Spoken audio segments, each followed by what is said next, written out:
My name is Tim Sells. I live and work out of Woodland Hills, California. I'd like to first say that you're not going to see glitz here, so please don't expect it. I'm not an entertainer nor an actor.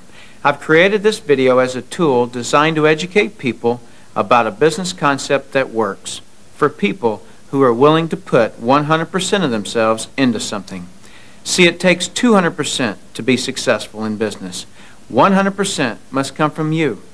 100% must come from the business vehicle that you've chosen. Business vehicle meaning how you earn your living, how you support your family. I've seen people who relentlessly pour 100% of themselves into a business vehicle, profession, or job, but that vehicle doesn't have the capability to give back 100%. The mechanics of wealth are just not there. But no one has ever fully explained to you why it doesn't work and why it's a waste of your valuable time if your goal is financial success. This video is for the person who is willing to put in their 100%. They're only lacking the right business vehicle, the explanation of why it's right, and the evidence that it does in fact work. Even though I say you must put in 100%, that doesn't mean that you have to work it full time. I didn't. That doesn't mean that you have to sacrifice your family time, nor does it mean you have to have prior experience. I didn't. What I'll be talking about over the next hour is a real business, one where a real product or a service gets moved to an inline consumer and a solid company gets built. What you'll learn right here has allowed me and an associate to build a $25 million company. Now, a $25 million company has certainly been done before. However, this was done where no employees were required. No accounts receivable, no accounts payable, no overhead, and very little inventory. Recently, I said those words to a business owner who said back to me, "Sounds too good to be true." My response back to him was that a good enough reason to stop looking? He paused for a couple of seconds, and then he said, "That wouldn't be very smart, would it?" What I suggest you do is not just watch this information, but study it. What I want to do first is create an equal playing field between people who know how to evaluate a business and those who don't. Because me explaining this business wouldn't be very effective until you understand how to place value to a business. The simplest thing for someone to do when they don't understand something is to go, doesn't work. The way I'll accomplish this equal playing field is to give you 4 main principles to look for in a business. Number 4 is leverage. I'm going to spend some time on this one. We're not really taught this in our society. We're taught to go get a good education, build a resume, and exchange our expertise for someone's dollars. The problem with that is if we're not exchanging our expertise, we're not making any dollars. So vacation time is costly. A walk around the golf course, costly. Family time, although extremely important, is costly. I'll define the word leverage as an increased means by which to attain something. One form of leverage is investing $5 million and earning 10% interest, which will yield you about 41 grand a month in income. So whether you're enjoying family time or playing golf or vacationing, you're still enjoying 41 grand a month in income. You're leveraging off your money. That's a leverage everyone would love, but very few have it. Let me explain another kind of leverage that's available to everyone, including yourself. Incidentally, if you get nothing out of this videotape than a better understanding of this little simple concept I'm going to explain, you'll have gained something very valuable from viewing it. Imagine, if you will, that you own a company. You employ just one person, me. I work for 8 hours on Monday. You work for the same 8 hours on Monday that I do. Now listen closely. You get paid on 16 hours worth of work because you take a portion of my productivity as income back to yourself. You're leveraging off my efforts because I'm your employee. So theoretically, the more employees you have working for you, the more leverage you have. However, have you ever had employees?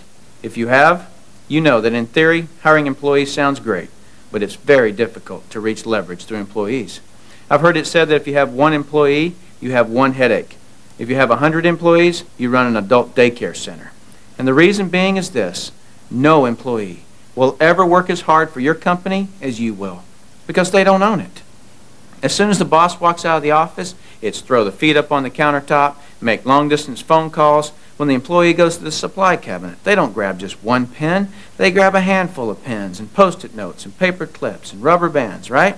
I'm sure you've never done anything like this, but many people do. Here's my rule of thumb for reaching true leverage. If there's one sentence that epitomizes the entire video, it would be this. To have true leverage, you must create a situation where everyone has the same amount to gain. Only then do you have true leverage. Let me give you an example of this type of leverage.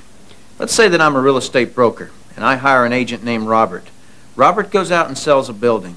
Robert earns a percentage of the selling price of the building, and so do I, the broker. Why do I, the broker, earn a percentage when it was Robert who sold the building? Well, I did some of the advertising. I trained Robert. I had the initiative to go get my broker's license in the first place. I put up the risk. I did a lot of things. And so it's valid that I, as the broker, earn my money. But Robert doesn't work for me as an employee. He's an independent contractor. He just hangs his real estate license on my wall. My point here is the broker and the agents have the same amount to gain from the sale of the home. It's totally in the agent's interest to earn more money, which is a form of leverage for the broker. Now I'm going to continue with this broker-agent discussion because I'm not quite done. But I just wanted to stop for a second and let you know that that completes my 4 principles of evaluating a business. Let me recap them. Number 1 is a huge expanding market. Number 2 is a unique consumable product. Number 3 is timing. And number 4 is leverage. If you understood those 4 items, not only do you now know how to place value to a business, but you also have a better conceptual understanding of business than most people do. Let's continue this discussion concerning leverage because it's an extremely important one, as you'll see. There is a flaw in this leverage situation that I've shown you, and it's this. The broker can have multiple agents, but the agents cannot. The broker has leverage. The agents don't. Until the agents do what most brokers dread. What happens when I, the broker, have been real effective at teaching Robert to be a good agent? What's Robert going to want to do in a couple of years?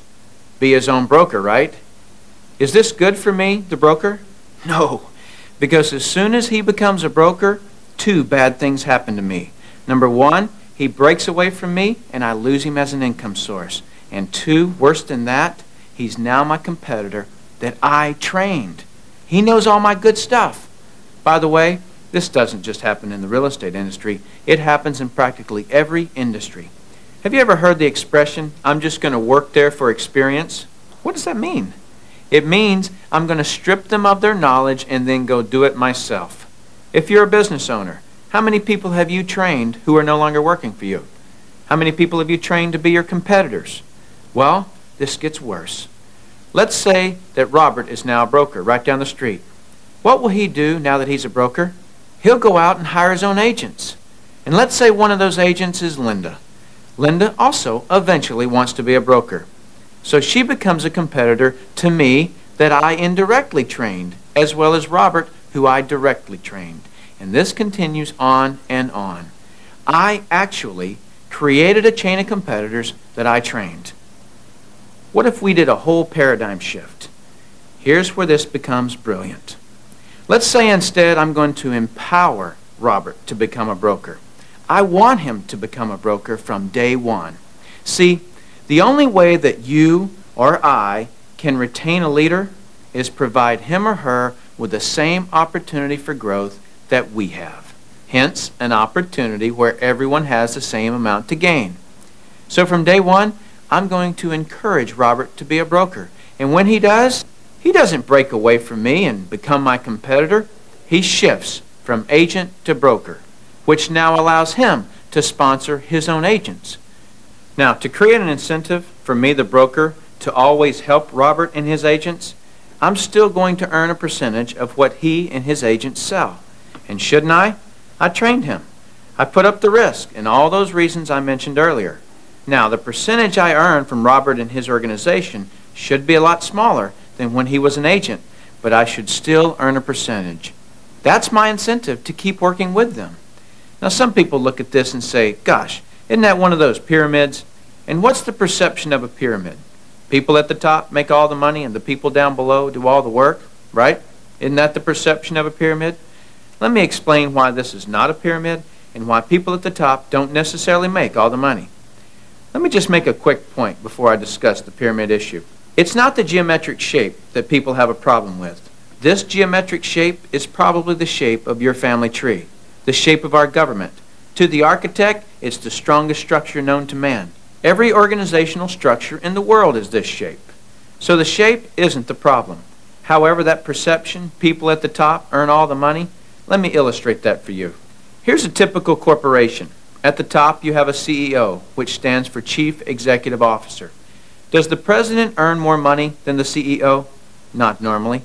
How about below the president? Do any of the vice presidents earn more money than the president? No. Let me ask this question, and I want you to really think about it. What would happen if some of the vice presidents of a corporation made more money than the president? Really, what would happen? Talk about total confusion. This whole process is called delegation. Each level of the corporation earns less income. The reason the president can tell the vice president what to do is because they make more money.